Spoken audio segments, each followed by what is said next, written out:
कौन है आपका फेवरेट एक्टर वैसे? बहुत सारे यार, मतलब मैं एक नाम नहीं ले सकती। Tabu is like every time favourite and अच्छा, तो यहाँ पे एक और सवाल है कि तब्बू आपकी फेवरेट एक्ट्रेस क्यों है? पहले तो क्योंकि मेरे पापा की फेवरेट एक्टर है वो, और उनकी वजह से मेरा नाम उन्होंने तब्बू रखा। 20 मुल्क के मैंने 20 ऑडिशन दिए थे। मुल्क के लिए ही? मुल्क के लिए मैंने 20 ऑडिशन दिए थे अकेले, बाकी तो आप छोड़ दो। There should be no vulgarity in the film because I come from a background कि मुझे नहीं चाहिए कि मेरे किसी सीन की वजह से कल को मेरे फादर को ट्रोल किया जाए। यही हरियाणा के अंदर घोटाला किया इन लोगों ने। Hello and welcome guys. Paro Pinaki की कहानी ऑलरेडी सिनेमा घरों में लग चुकी है। आई होप आप फिल्म देख चुके होंगे।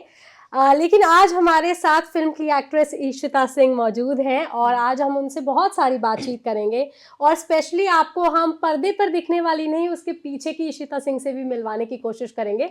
Welcome Ishita to Lokmat Hindi. Thank you so much. Thank you. अच्छा, आपका बैकग्राउंड जो है वो राजनीति से है, सबको पता है, ठीक है? मेरा बैकग्राउंड थिएटर से है। मैंने 3 साल दिल्ली में थिएटर किया है। दिल्ली में थिएटर किया, तो कैसे, सबसे पहले कहाँ से ख्याल आया आपके अंदर कि, क्योंकि घर में देखिए पॉलिटिकल माहौल है, हाँ। बाहर देखिए तो आपको हर कोई संजय सिंह की बेटी के नाम से जानता था उस वक्त, तो कैसे ख्याल आया कि मैं एक्ट्रेस बन जाऊं? मुझे जिस तरीके का, अगेन आई सेड कि जिस तरीके का मुझे रोल या जिस तरीके के इंस्पिरेशंस हैं एक्टर्स मेरे, चाहे वो तब्बू हो, चाहे वो शबाना आजमी मैम हो, तो मुझे कौन है आपका फेवरेट एक्टर वैसे? बहुत सारे यार, मतलब मैं एक नाम नहीं ले सकती। Tabu is like every time favourite and अच्छा, तो यहाँ पे एक और सवाल है कि तब्बू आपकी फेवरेट एक्ट्रेस क्यों है? पहले तो क्योंकि मेरे पापा की फेवरेट एक्टर है वो, और उनकी वजह से मेरा नाम उन्होंने तब्बू रखा। आपका घर पे नाम क्या है? तब्बू नाम है। ओके, तो आपने मिलवा दिया पापा को, आप मिल चुके हैं तब्बू से? हाँ हाँ। सो अभी हम बॉम्बे गए थे, एक्सेल की कोई फिल्म थी, शबाना आजमी मैम के भाई की, बाबा आजमी की एक फिल्म आई थी, उसके प्रीमियर के लिए हम गए थे। और coincidentally like papa was also in Bombay and he is good friends with Javed Akhtar ji, तो हमें इनविटेशन आया, वी वेंट, और वहां पे तब्बू भी आई हुई थी। तो तब मैं ऐसे हो गई थी कि मैंने कहा अच्छा ठीक है, मैं उनको बताना चाहती हूँ कि मेरा नाम भी तब्बू है, but I didn't say it, of course. मतलब it was a very professional setup, but yeah, we met her and we showed her our trailer also, and she really liked it. और पापा का कैसा था मिलके रिएक्शन उनसे? पापा was normal. I think पापा जब स्कूल में थे उस टाइम पे पापा used to bunk schools and colleges to watch films. उन्हें बहुत पसंद था फिल्म देखना। इतना मतलब मूवीज का शौक है। हाँ, उन्हें बहुत मूवीज का शौक है और वो बहुत अच्छे क्रिटिक्स हैं, मतलब बहुत अच्छे। वो मेरी फिल्म पारो पिनाकी की कहानी 4 एडिट हुए हैं और it is all because of my father, कि वो हर एक फ्रेम को ऐसा देख के इसमें ये कमी है, इसमें वो कमी है, इसको ऐसे ठीक करो, इसको ऐसे। So he is a very very creative brain. तो हम ऐसे कह लें कि संजय सिंह बिल्कुल पीछे है इसकी एडिटिंग के और फिल्म की। अरे ये वाली बात तो मतलब पीछे तो क्या, उनके सजेशंस जो उन्होंने दिए हमें, हमने उसको जब एग्जीक्यूट किया तो वो चीजें और बेटर दिखने लग गई। जैसे उन्होंने बोला फिल्म को थोड़ा एडिट करो और थोड़ा लेंदी हो रहा है, हमने एडिट किया तो वो थोड़ा और क्रिस्प हो गई फिल्म, थोड़ा और बेटर तरीके से वो दिखने लगी। और ऑफ कोर्स मुझे ऐसा लगता है कि एक टाइम के बाद ना हमारी क्रिएटिविटी ब्लॉक हो जाती है, क्योंकि हम 2 साल से उसी प्रोजेक्ट पे काम कर रहे हैं, हमारा कुछ नया इनपुट नहीं है उस चीज को लेके। और पापा के लिए वो बहुत फ्रेश था when he saw the film, it's a very good film, but इसमें ये चीजें कमी है। एज एन ऑडियंस भी और एज एन क्रिटिक्स भी उन्होंने लॉकडाउन में पापा और मैं बहुत गेम खेलते थे, तो I used to give him film जिसमें सस्पेंस है, और मैं बोलती थी अगर आपने इसका सस्पेंस ये कर लिया तो मैं आपकी कोई एक बात मानूंगी। और मेरी इतनी फूटी किस्मत है कि उन्होंने हर मूवी का सस्पेंस क्रैक किया है बिफोर। और मैं ऐसे होती थी, मैं कहती थी यार मैं कौन सी फिल्म लाके इन्हें दिखाऊं जहाँ पे इनको नहीं पता चलेगा कि इसका सस्पेंस क्या है। There was just one film Kahaani जिसमें वो पकड़ लिया उन्होंने कि ये विद्या बालन ही है जो ये सब कर रही है। फिर I played with his mind कि मैंने कहा are you sure Vidya Balan है, देख लो पापा, वरना मतलब आप हारने वाले हो, ये करने वाले हो। तो that is just one film, but उसमें भी I will give him the credit कि वो पकड़ लिया था उन्होंने सस्पेंस, मैंने उनके दिमाग से खेला। तो मतलब that way is very intelligent audience I would say movie की। और उन्होंने भी इसमें आपको हेल्प करी ये वाली पारो पिनाकी में, लास्ट में और एंड में भी? हाँ, मतलब हेल्प में आई वुड से दैट कि 10 साल बाद पहली बार फर्स्ट ऑफ ऑल उन्हें मेरा कोई काम बहुत अच्छा लगा, इतना कि उन्हें ऐसा लगा कि this should come out and people should see this film. और 10 साल से कभी भी उन्होंने he never came in front and he never said that कि I will call you for मतलब किसी को भी कि तुम्हें काम दे दे और ऐसा उन्होंने बहुत क्लियर किया था तुम्हारी जर्नी है तो तुमने आपका ये decide कहना किया है कि कभी संजय सर ने किसी को फोन कभी नहीं नहीं किया? कभी भी नहीं मतलब उन्होंने बोला तुम्हारा स्ट्रगल है तुम्हारी जर्नी है तुम गिरोगी I will be there as a father but don't expect that कि a politician Sanjay Singh will call for example Karan Johar की मेरी बेटी को काम दे दो पापा कहते हैं मैं कभी नहीं करूंगा ये तो अगर तुम ये सोच के जा रही हो कि तुम्हारा स्ट्रगल कुछ मैं इजी कर दूंगा तो मत जाओ फिर बॉम्बे अगर तुम ये सोच के जा रही हो कि तुम खुद अपने लिए कुछ क्रिएट कर सकती हो go you have all my support तुम्हें जिस भी तरीके का सपोर्ट चाहिए mentally physically financially I will be there but I will not ask anybody to give you help do you see ये एक देखिए पॉजिटिव पॉइंट है ऑफ कोर्स yes. बट आपको ऐसा नहीं लगता एक नेगेटिव पॉइंट भी है क्योंकि आप देखिए आप एक सोशल रिस्पॉन्सिबिलिटी अपने ऊपर कैरी कर ही रहे हो if you are a Sanjay Singh daughter right ठीक है तो जब आप बाहर जा रहे हो या कहीं ऑडिशन में किसी को पता चल जाए अच्छा आप उनकी बेटी हो तो ऐसा होता है I will be very honest a lot of people hesitate to work क्योंकि उनको लगता है पॉलिटिशियन की बेटी है सेट पे टैंट्रम्स होंगे या कुछ ऊपर नीचे हो गया तो इनके पापा फोन करके हमें धमकी ना दे इट्स अ बेसिक माइंडसेट और मैं उस माइंडसेट के लिए कभी किसी को ब्लेम भी नहीं करती हूँ आप जब तक मुझे पर्सनली नहीं जानोगे आपको नहीं पता कि मैं how I work how I function what are my ethics on work जब मैं सेट पे हूँ तो मैं कैसी रहती हूँ कैसे नहीं रहती आई थिंक वो आपको तभी पता चलेगा जब आप मेरे साथ काम करोगे या तभी पता चलेगा जब मैं अपने आप को प्रूफ करूंगी वो मैं अपने काम से प्रूफ करूँ या अपने प्रेजेंस से प्रूफ करूँ that is again it's a journey आपको नहीं पता कि वो कैसे होगा बट धीरे धीरे इसीलिए टाइम लगता है उस चीज में भी बहुत जगह लोग हेजिटेट हुए हैं बहुत जगह लोग सपोर्टिव भी हुए हैं उस चीज के लिए बट उस चीज से आपको कभी काम नहीं मिलेगा यू गेटिंग माय पॉइंट कि आप संजय सिंह की बेटी हैं अगर किसी को ये पता चल जाए तो वो आपको पिक्चर दे देंगे ऐसा कभी नहीं हुआ ऐसा कभी भी नहीं हुआ मेरे साथ of course people were kind enough that they suggested me some ideas to work in the industry but it was never in a way of people are giving me work just to the moment they get to know कि मैं इनकी बेटी हूँ या people are not giving me work क्योंकि उन्हें ये पता चल गया मैं दोनों में से ऐसी कोई भी चीज नहीं हुई स्टेक्स आपके अलग जैसा आपने कहा कि जो नेगेटिव पॉइंट्स है I don't see it like a negative in a negative way I see that it's a very big responsibility नहीं I am talking about the responsibility या it's a very big responsibility in a way that I can not do anything in industry okay I have to be certainly very specific कि मैं ये ही काम कर सकती हूँ because I am representing my father's profile also at the same time. Back of the mind, it is my individual identity. It is the fact. But just because of my individual identity, I don't want that people start trolling my father also. ठीक है? तो उसके लिए you have to be very, very मतलब clear कि ये काम मुझे नहीं करना है और ये काम इस तरीके का काम मैं कर सकती हूँ जिसमें सोशल मैसेजेस हों जिसमें कॉमेडी फिल्म भी हो but there should be no vulgarity in the film because I come from a background कि मुझे नहीं चाहिए कि मेरे किसी सीन की वजह से कल को मेरे फादर को ट्रोल किया जाए no matter how much I am passionate about acting I have to be very clear with certain things कि मैं in my profile also I always say that I am not ready for any kind of vulgarity in the film, any kind of nudity in the film. If it's a need of the script, then of course, मतलब वो need of the script है.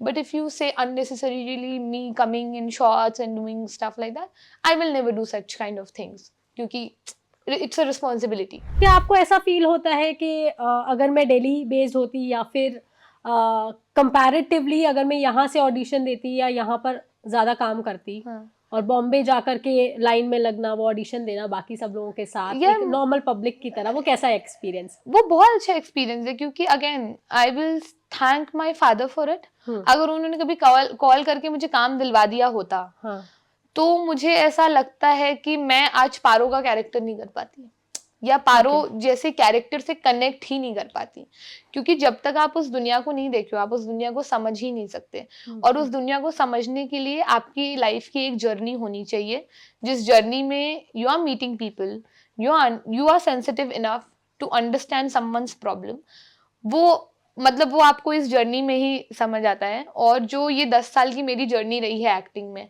जहाँ मैंने 3 साल theatre किया है, 7 साल से मैं बॉम्बे में रह रही हूँ और मैं हर तरीके के लोगों से मिलती हूँ, मैं हर तरीके के लोगों की लाइफ समझती हूँ और बहुत ही एक नॉर्मल तरीके से रहने का एक मजा बहुत अलग है, क्योंकि बॉम्बे में I never tell anybody that I come from a political background. If they ask me कि व्हाट यू वो आपके पापा क्या करते हैं, तो मैं बोलती हूँ कि ही इज अ मतलब बिजनेसमैन मतलब I try to avoid as much as I can, but अब तो मेरे हिसाब से जब आपका प्रीमियर हुआ है अब तो आई कैन नॉट, ठीक है, नहीं प्रीमियर में सर थे वहां पे, है ना, तो एवरीबॉडी नोस।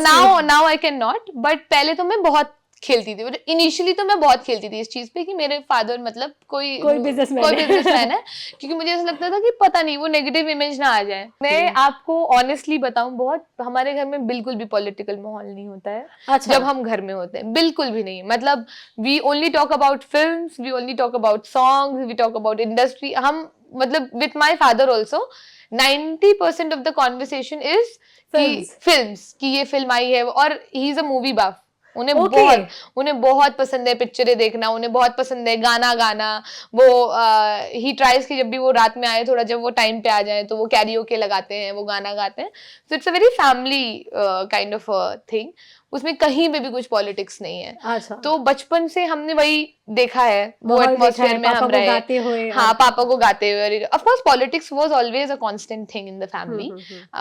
कुछ भी इशू हो रहा है, whatever problems are happening in politics, it will eventually come to the family, but वो कभी ऐसा इतना strongly and that I give credit to my father for that, कि he always try to come as a father when he comes home, he never tries to come as a politician when he comes home, and I think that is the beauty of it. तभी हम I think मैं इतनी open minded हूँ, या मेरे जिस तरीके के मैं choices अपनी life में कर पाती हूँ, I think उसमें बहुत बहुत बड़ा हाथ मेरी family का है, क्योंकि वो लोग बहुत बहुत ओपन माइंडेड, बहुत लिबरल और बहुत सपोर्टिव है हर एक चीज के लिए, कि today if I say I want to do this, everybody will like हाँ हाँ करो, nobody will come and pull me down कि ये नहीं करना। अच्छा। हाँ, वो मेंटालिटी कभी हम उस सेटअप में नहीं रहे। तो मेरे लिए जब मैं ऐसे देखती हूँ कि लड़कियों के साथ ऐसा हो रहा है या सोसाइटी ऐसा बोलती है, तो मुझे ऐसे लगता है, क्योंकि आपने कभी वो देखा नहीं है ना, तो आपको ऐसा लगता है कि यार ऐसा सच में होता है क्या, कि लड़के लड़की में डिस्क्रिमिनेशन है फैमिलीज में। तो वो कभी रहा नहीं पॉलिटिकल, हमेशा ऐसा बचपन से रहा कि एक्टिंग और ये वो, और मैं बहुत ड्रामे करती थी बचपन में भी। मेरे फादर मेरे बहुत फेवरेट है, तो जब भी मुझे उनका अटेंशन चाहिए होता था, या जब भी मम्मी मुझे डांटती थी, तो मैं ना ड्रामे करती थी, जहाँ पे मैं अपना रोने लग जाती थी कि मम्मी ने ऐसा मुझे बोला ये, और पापा used to take my side. तो वो ड्रामे मैं बचपन से करती थी, और धीरे धीरे इवेंचुअली लोगों को समझ आ गया घर में कि ये मैं ड्रामे करती हूँ। तो देन मेरे घर वाले सब मुझे एक्टर बुलाने लग गए कि ये बहुत बड़ी एक्टर है, ये बहुत बड़ी एक्टर है, हर बात पे एक्टिंग करने लगती है, हर बात पे रोने लगती है और ये वो। तो आई थिंक बचपन से ना वो दिमाग में रहा कि मैं एक्टर हूँ क्या, मैं एक्टर हूँ क्या। एंड जब आपको बहुत बार ये चीजें सुनने को मिलती है, तो I think you get attracted to that. तब मैं आई दिल्ली, और मैंने पापा को बोला, मैंने कहा मुझे एक्टिंग करनी है। तो पापा ने बोला एक्टिंग करनी है तो फिर ट्रेनिंग लेनी होगी, ऐसे नहीं कि आप चले गए और एक्टिंग कर लिया। It's a responsibility.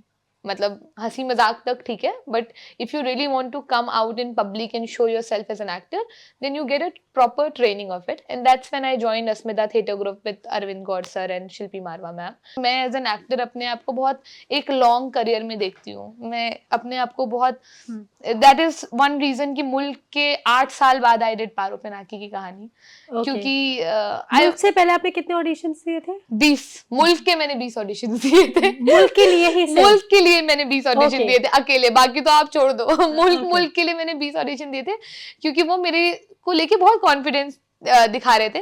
फिर उनका कॉन्फिडेंस कहीं कहीं डगमगा रहा था कि इसने कभी कैमरा देखा नहीं है, और इतने बड़े एक्टर्स हैं, इनके सामने ये कैसे परफॉर्म करेगी। ये अगर वहां कोलैप्स हो गई तो हमारा शूट अटक जाएगा, और shoot is something like that कि आपका हर मिनट का पैसा लग रहा है, हर सेकंड का पैसा लग रहा है। तो कोई आप पे इतना बड़ा रिस्क नहीं लेगा। तो इसलिए मेरे 20 ऑडिशन हुए, बट इवेंचुअली अनुभव sir was very confident that she will do it, and I know she और can उसके do बाद it. आपने कितना और वेट किया इस फिल्म तक पहुंचने के लिए? बहुत वेट किया है, मतलब मैंने एक और फिल्म की है, it is also very good film. I don't know when it will come out. To be very honest, जब ये फिल्म मुझे आई थी तो बहुत एक्टर के पॉइंट ऑफ व्यू से मैं उसे देख रही थी, क्योंकि आप हमेशा, ये ह्यूमन नेचर है, आप जब भी कोई चीज़ पढ़ते तो आप ये सोचते हैं मेरे फायदे के लिए है या मेरे नुकसान के लिए है। तो when I read the script, मुझे ऐसा लगा यार this story is very very strong and it needs to come out in public. तब तक I didn't know what is the meaning of paro and मतलब ऐसा कुछ होता है क्या. I thought it's a fictional story और हम इस चीज को मतलब showing it in a love story. And thanks to my director Rudra Jadon sir who gave me that opportunity कि ठीक है आप करो. And that 10 days I spent with the sabzi wali. So in the film I am a sabzi wali. तो I spent time with them. और फिर मैं आई, मैंने ऑडिशन दिया उनको एंड ही वाज लाइक कि अच्छा हाँ आपने कैरी कर लिया है वो वैसा ही, यही चाहिए था मुझे body language and all. He got really like impressed and I got the role. After that the Paro journey comes in the story where the director said कि आपको ना मैं कुछ रियल लाइफ पारो हैं जो एनजीओ में रेस्क्यूड है, मैं उनसे मिलवाना चाहता हूँ. तो इसलिए मतलब मुझे तो ऐसा लगा सर ये फ्रिक्शनल स्टोरी है, ये एग्जिस्ट करता है क्या? तो ये सर नहीं मतलब होता है. बहुत सारी लड़कियां बहुत सारे स्टेट्स में बिक रही हैं अपने पेरेंट्स के थ्रू, अपनी फैमिली के थ्रू, और वो एक बहुत illegal women trafficking on the name of marriage is happening in our country where very few people are aware of. बहुत सारे लोगों को देवदास की पारो पता है सर, पर एक्चुअली पारो क्या होती है वो किसी को नहीं पता. So that's when I discovered that कि अच्छा मतलब paro is something, it's a culture happening in our country. And then we got a chance to meet them. I met like 2-3 paro. And I mean, after the meeting, it became more of, you know, artists से responsibility in the society. ये this अगर हम इनके लिए कुछ भी 1% कुछ change ले पाए, because the beauty and the sad part is that they have accepted the fact that कि ये ऐसा ही होता है और ऐसा ही होता रहेगा. And the second issue in the film was sewer cleaner, जो green gas से death हो रही है. ये 2 issue थे in the film. And then it was shown in a way of love story कि इतने नीचे तबके से जब कोई आता है तो उन्हें प्यार करने की इजाजत नहीं है from the society is the one liner of the film कि what all happens when these kind of people dare to love, dare to dream. Loving someone is a very bare minimum choice but they don't have that choice. हमें जावेद अख्तर जी ने बहुत खूबसूरत सी बात बोली जब उन्होंने हमारा ट्रेलर देखा था. उन्होंने बोला कि ये फिल्म मोहब्बत के बारे में नहीं है, ये फिल्म इश्क के बारे में है. तो वी वर लाइक कि मतलब व्हाट इज द डिफरेंस कि मोहब्बत और इश्क में क्या डिफरेंस है. सो इसे मोहब्बत वो होती है जो आपकी सोसाइटी आपको अलाउ करती है कि आप अपने पेरेंट्स से कर लो, अपने पेट से कर लो, अपने फ्रेंड्स से कर लो, अपनी एक वाइफ आएगी आपकी उससे प्यार करो, बच्चे होंगे उससे प्यार करो. इश्क जो है वो ये सारी बाउंड्रीज को ना क्रॉस करता है और सोसाइटी उसको एक्सेप्ट नहीं करती, इसलिए वो इश्क है और इसलिए वो बदनाम है और इसलिए उसके कॉन्सिक्वेंसेज अलग हैं. So this film is about ishq, it's not about मोहब्बत. क्या इशिता सिंह भी अपने फादर से सारी चीजें सब कुछ everything, even with my mother. मतलब that way I would say हमारी family बहुत ही ज्यादा ऐसी है कि मतलब like they are open to not at all orthodox at all. मतलब आप अपने ब्रेकअप्स बता सकते हैं, आप अपनी रिलेशनशिप्स बता सकते हैं, आप अपनी लाइकनेस बता सकते हैं, आप अपना क्रश भी बता सकते हैं उनको, और वो बिल्कुल भी उसको टैबू की तरह नहीं लेंगे कि अच्छा तुम्हारा अभी ये बॉयफ्रेंड था, अभी ये तुम्हारा क्रश है. ऐसा बिल्कुल भी नहीं. मतलब they will be very very like open to all the conversation. पर जनता को नहीं पता कि इशिता सिंह का क्रश है. मेरा क्रश रणबीर कपूर है. अच्छा सीरियसली? यस. अच्छा और कोई as an actor, to be very honest, as an actor he is, I mean, I don't have words for his performances, but वो जब स्क्रीन पे आते हैं तो वो बस आते हैं, मतलब उनकी आंखें बोलती हैं. और अगर मैं पॉलिटिशियन में कहूँ तो इशिता सिंह का संजय सिंह के अलावा फेवरेट पॉलिटिशियन कौन है? इशिता सिंह का संजय सिंह के अलावा इशिता सिंह अभी नाम ले देंगी तो वो मतलब for very different reasons I would say. Rahul Gandhi, I yes I क्योंकि वो सब कुछ करते हैं. मतलब आप उनको देखेंगे वो जिस तरीके से लोगों से कनेक्ट होते हैं. अगेन एज आई सेड कि मुझे थोड़ा वो लोगों की तरफ मैं ज़्यादा इंक्लाइंड होती हूँ जो लोगों से कनेक्ट करें. मेरे फादर का भी मुझे वो सबसे अच्छा पार्ट लगता है कि वो लोगों से मिलते हैं, किसी भी कहीं किसी भी सेक्टर के लोग हों वो मिलते हैं, और इनफैक्ट वो ऑटो वालों से, झुग्गी झोपड़ी वालों से ज्यादा प्यार से मिलते हैं. क्योंकि उन्हें ऐसा लगता है कि हाँ, क्योंकि मुझे उन्हें ऐसा लगता है कि वो ज्यादा आपका प्यार डिजर्व करते हैं देन एनीबडी एल्स. सेम मुझे राहुल गांधी जी में वो चीज लगती है कि दवे अभी जैसे उन्होंने पदयात्रा की अपनी, उनकी जो भी वीडियोस, में पर्सनली कभी उनसे मिली नहीं हूँ, बट उनकी जितनी भी मैं वीडियोस देखती हूँ, या I mean he is a very intelligent person. I think उनको बहुत गलत तरीके से लिया जाता है, या एक बहुत गलत तरीके का उनका एक पीआर सेट हो गया है from I don't know from where, but वो I feel he is not a dumb person at all. लेकिन राहुल गांधी को देकर के कहीं ना कहीं ऐसा भी होता है कि शायद से उनको ऐसा देखा जाता है कि he is a nepo kid in politics, ठीक है, बहुत ज्यादा वही उनको उस चीज का, और उसके अलावा उनसे रिलेटेड कोई और भी पॉलिटिशियन के जिनके बच्चे हैं उनके साथ भी, जैसे आदित्य ठाकरे की अगर मैं बात करूं तो उनके साथ भी महाराष्ट्र में कहीं ना कहीं इस तरह से होता है। आदित्य ठाकरे को मैं आपको बताऊं, वो हमारी फिल्म जब देखने आए बॉम्बे में, उन्होंने बोला उनकी 30-40,000 की कम्युनिटी है बीएमसी की, and he want to show them this film. तो वो आइडिया आपको, वो आप किसी के नेपो किड मतलब हो तो आप पहली बात तो फिल्म आओगे, फिल्म देख के निकल जाओगे, आप ये सब चीजें सोचोगे नहीं। तो कई बार ये होता है ना कि जो हम पब्लिकली देखते हैं सिर्फ वही उनकी रियलिटी नहीं है, उनकी आप पर्सनली अगर आपको मौका मिले उनको ढूंढने का या उनको समझने का, तो पर्सनली ये लोग बहुत सेंसिटिव लोग हैं,